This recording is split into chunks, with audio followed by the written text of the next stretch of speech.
All right, well, let's get some more details to these questions. Answers to these questions right here on this dumb show here today. Jim, this next one was sent to... Hey, what was that? I don't know. This next one was...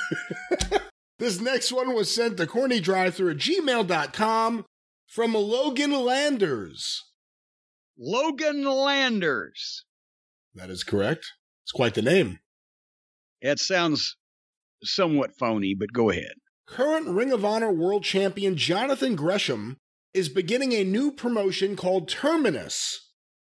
The rules have been announced for his first show and was wanting to hear what Jim has to say about them. And I have the rules here. Have you seen this? I didn't get a chance to peruse it in detail, so this will be an opportunity to do that. But now he's the interim champion, right? Because the reigning champion was unable to defend his title on their final battle because he had COVID. So his name is Bandito, and apparently he's made off with the Bandito, made off with the belt. But Jonathan Gresham is the interim champion, so they're going to have to settle this issue at some point. Well, here are the Terminus directives for immediate release. And by the way, Terminus. Do you know what Terminus means? I'm not sure. According to the American Heritage Dictionary 3rd edition, Terminus means the final point, the end. So they've started a new promotion. Terminus. All matches must be won by pin, submission, KO, or DQ unless substitute stipulation agreed upon by grapplers. Time limits. Okay, wait. How else would you win? They didn't mention count out. They didn't mention count out. Okay. You can be disqualified. You can be pinned. You can submit. You can get knocked out. In what other wrestling... I'm not trying to even take the piss out of this fellow, but besides a count out, what other way can you be defeated in a wrestling match to begin with? I think adding the KO may be part of it too. Because you don't see too many wrestling matches end with a referee just calling it because one guy's knocked out. You see that in boxing, you see that in MMA, you never see that in wrestling. Well, there's a reason, because it's harder to throw a knockout punch and make it look good. But anyway, I'm just picking at nits. Go ahead. Time limits, strictly enforced. Singles, 15. Tag or multi-man, 15. Championship bouts, 20. Well, we complain that all matches now have to go longer than the goddamn, director's cut of intolerance, as I refer to often. So that would speed things up. Might be a little short for a championship match if you had two guys that could really go, but nevertheless. Overtime. A 90-second overtime period occurs if there is no winner after the time limit expires. Grapplers will start OT period in a neutral position. If there is no decision when OT expires, the result is a draw. But 90 seconds. A 90-second overtime period occurs if there's no winner. That's not long. From a neutral position. From a neutral position.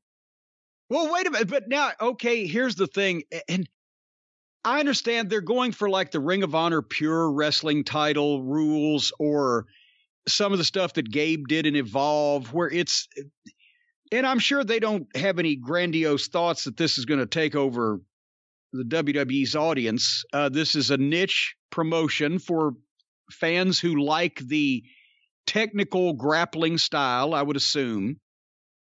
But you're getting bogged down in details, and it's and you're going to find that also if you do an overtime, what if you've done a goddamn match where the match is over with, the time is up, and some guy's fucking laying there on the mat and the other guy's fucking fresh and has been kicking the shit out of him. Yeah, you're going to start in a neutral position. The guy's still going to be laying there and the other guy's still going to be standing up.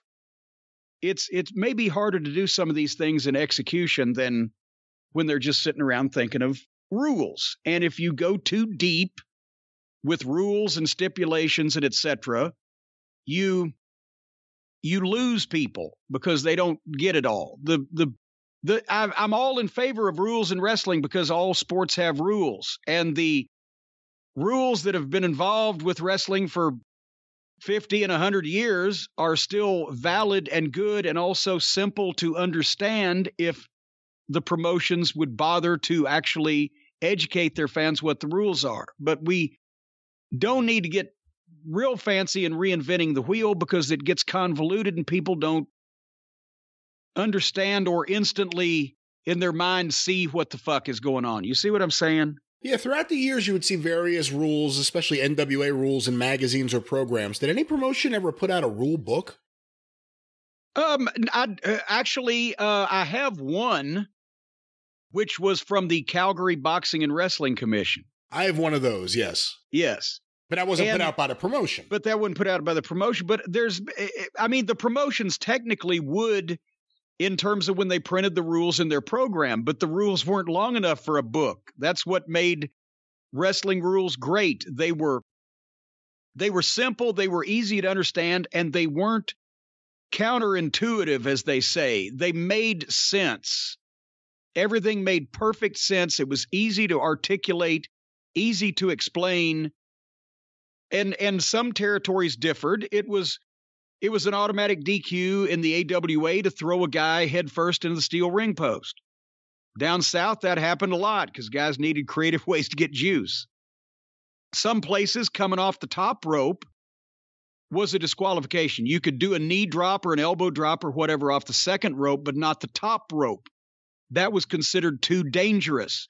And they would illustrate that by if somebody was good off the top rope, like a Ray Stevens, they'd have him come off the top on a guy and they'd carry him out on a stretcher. And that way, that was something for heels to do behind the referee's back.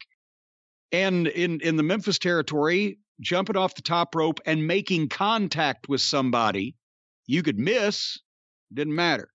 But making contact was an automatic disqualification.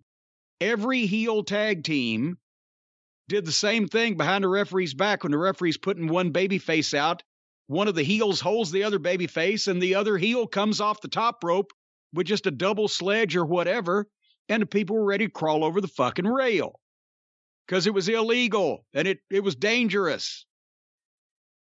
But whether there were slight rule changes or not, throwing a guy over the top rope, I don't think that was a DQ in the AWA, but it was in most territories down south. It was not in the WWF.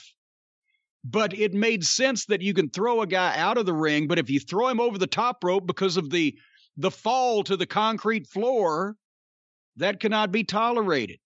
So that way, that was a way to get heat on the babyface behind the referee's back, is top rope him. Or that was a way to get out of a match when you couldn't switch belts.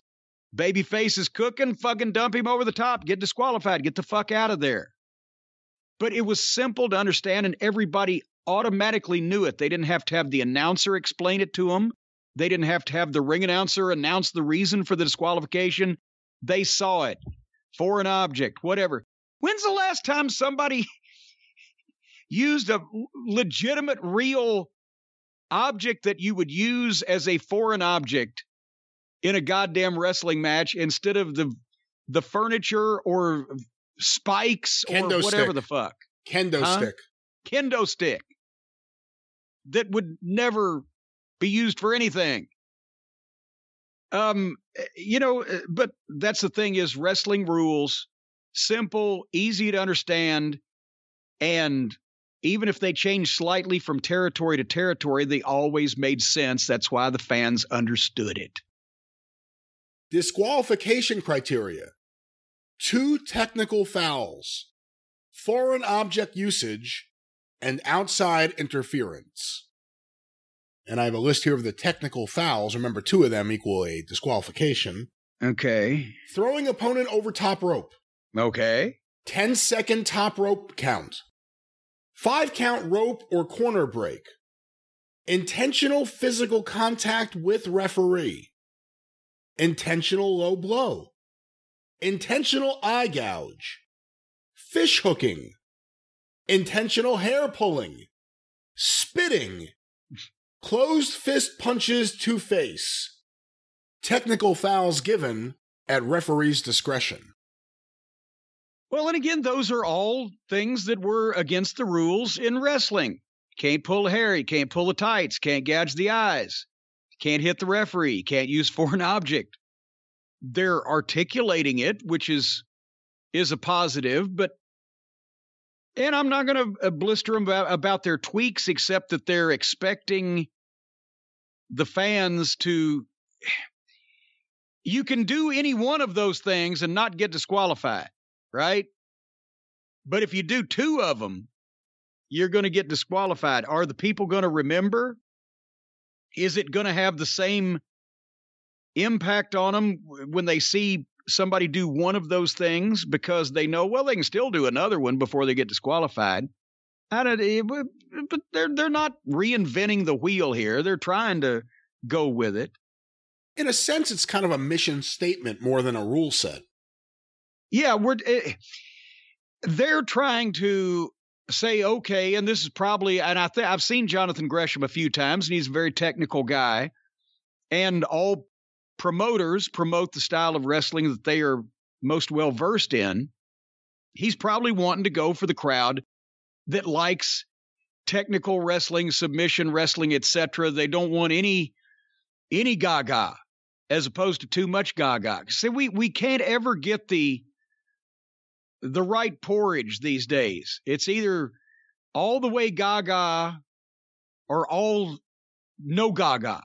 We can't just get the little gaga in the middle and still keep it serious, because that's what brings in most of the people. We have to either be at one extreme or the other. So it looks like they're trying to go for the dedicated fans that like scientific technical wrestling with no gaga, and they'll probably do it well. Will it be the answer to everybody's problems? Probably not. The final thing here, countouts. 5 seconds. And any weapon usage... 5 seconds? It says 5 seconds. Is that 5 seconds, or is that Ref Aubrey counting to 5, which takes an hour and a half? That's a good question. Any weapon usage will result in immediate disqualification and expulsion from Terminus. Well, there you go. They're not going to be permitting any of that wild, crazy stuff. You know, I like the idea of them putting out a statement like this, because it just kind of says we're trying to do something a little different than what other people are doing. Yeah, and straightening it up. And I still think you need to have, in some respects, well, definitely, in a lot of respects, in wrestling, you need to have the wild shit. You need to have believable wild shit. You need to have two guys or two teams or two entities, whatever, factions, that you believe really hate each other, and they need to be allowed to go too far. But everybody can't be allowed to go too far, then there is no too far. So we need believable wild bullshit in wrestling. That's what really sells the tickets. But it's gone too far, so at least they're saying, okay, we're going to rein this all back. And then maybe at some point, as their shows progress, somebody will come in that's the antithesis of everything that they stand for, and that person will get over, because it'll be completely different. But, I mean, you know, I did try to do the same thing with when Sinclair first started airing Ring of Honor.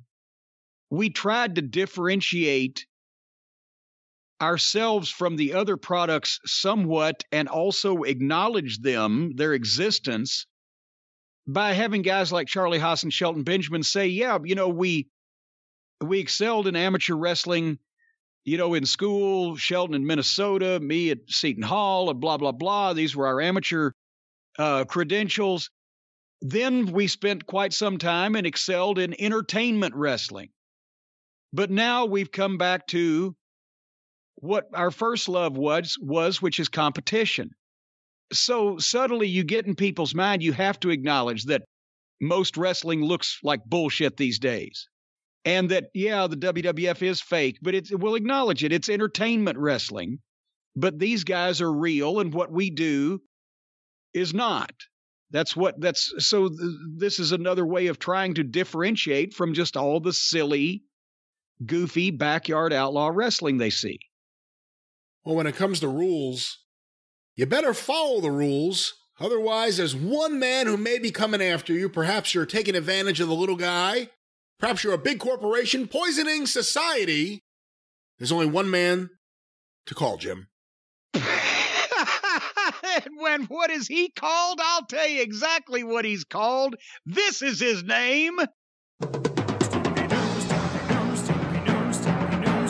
Call Stephen P.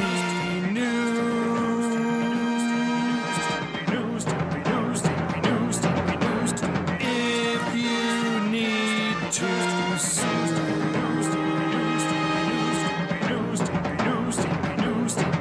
An outlaw mud show or two. Still to the rest. Yes, folks, no matter what your issue, even if you have a co-host who is so burnt, fried, and frazzled and dicked by the dangle-dong of destiny that he can't even put together a cogent simile or a smooth transition, no matter what your issue is, ladies and gentlemen, the man, the myth, the legend, Stephen P. New at newlawoffice.com, 888-692-8084. He can get you out of it, or he can put somebody else in it. If somebody has messed with you, Stephen P. New will slap them naked and hide their clothes. I'll guarantee you. He'll get even for you. Don't guarantee that. No, you can't guarantee that. Well, I've seen him do it. Holy mackerel.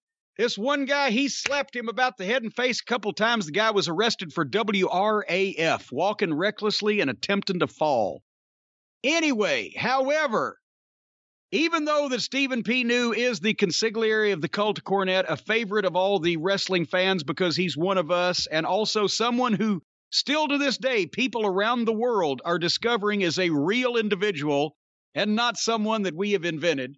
However, right now, Stephen, as we mentioned, I think last week on the program, is doing important work because right now the team at New Law Office is filing the initial cases in New York, West Virginia, Ohio, Kentucky, and Tennessee on behalf of hundreds of thousands of kids that were born addicted to opioids, as the pharmaceutical industry led the FDA, the doctors, and the patients to believe that opioids could be safely taken during pregnancy. And for a 10-year period between 2005 and 2015, between 10 and 40% of expectant mothers were prescribed at least one opioid prescription.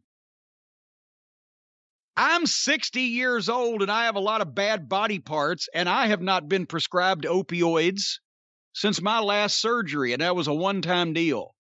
So there's a lot of fault going around here. But anyway, millions of babies suffered from neonatal opioid withdrawal syndrome, and they could be affected for life. And the New Law Office team is filing these cases right now. And one of the sticking points, not the sticking point, but the difficulties is if the kids are living with their parents, then that's an easy chain of custody and you can find out what was prescribed the mother and et cetera. Everybody's right there. But there's grandparents raising their grandchildren because the parents are not in the picture, or adoptive and foster parents that may not be filled in on all of the medical backgrounds of the parents or know how to contact an attorney like Stephen. So if you know grandparents raising grandkids, adoptive or foster parents, where the kids had problems with the neonatal opioid withdrawal syndrome, newlawoffice.com, 888-692-8084. They want to include you because a lot of people are going to be involved in this because the problem was widespread. So get in now if you know somebody that fits this profile. Right, Brian?